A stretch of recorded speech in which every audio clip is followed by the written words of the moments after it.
Alexander. Home Box Office has asked me to introduce tonight's On Location featuring George Carlin. Tonight you will see a performance usually seen only if you can get to the nightclubs, college campuses, and theaters where George Carlin is a constant sellout.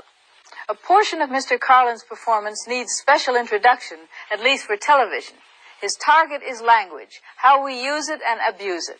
Some would simply say that tonight's language is very strong.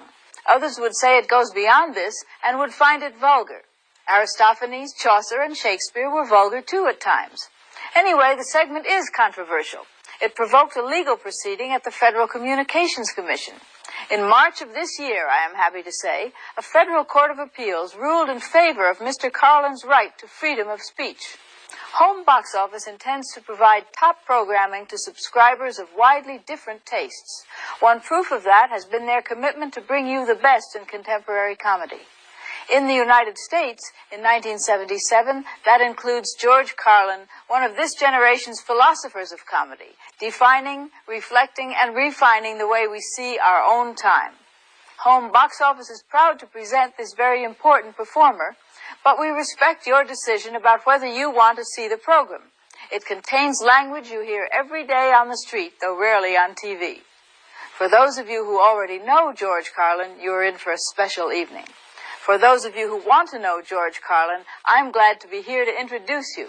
And now, George Carlin on location. The people who influenced me, for the most part, I don't know about influence, but made me laugh the hardest, and I guess the influence would be part of that, was, as a child, starting out with Danny Kaye, Abbott and Costello, Spike Jones, the Marx Brothers. Then a little older, like Ernie Kovacs, Bob and Ray, and Steve Allen, when he first had those late-night shows. Mort Saul, Lenny Bruce, Jonathan Winters, Nichols and May, and that line of craziness, you know. I don't know how many had their influence. Some did, obviously, some more than others. But Danny Kaye was the biggest influence because it made me want to be in show business. So that would have to be the starter, you know. What are the most dramatic ways you're forced to alter your performances for television? Well, the most important alteration is that you can't use the body of language that's generally called dirty or bad or filthy language.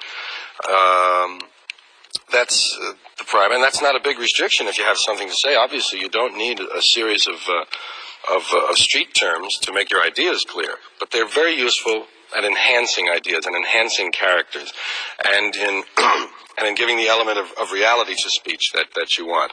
You can suspend that for 6 minutes on television. I wouldn't like to suspend it for 2 hours on the stage because I think it would take something away from, although I'm sure I could do 2 hours without it. I just feel that I'd missed a lot of important emphases if I didn't have access to the whole language, you know.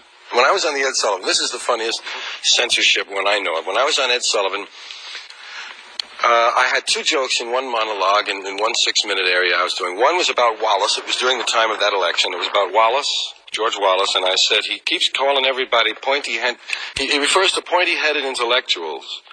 I said, have you ever seen the sheets they wear down there, or something like that? It was said better so that it was a good joke. I was referring to the Klan, of course, right? So that was a Klan joke. The other thing was I was referring to little crimes we don't worry about in this country, like padding your income tax, cheating on the expense account, and genocide. And that was right in the middle of the Vietnam War. So they told me I had a choice. They said you can either have the Wallace joke or the genocide joke, but you can't have both. So I said, take out the Wallace, give me the genocide. Seemed like a better joke. So that's all I can tell you. But you don't go in there to try and change their system usually. You go in there to fit within it for your own narrow purposes. You know?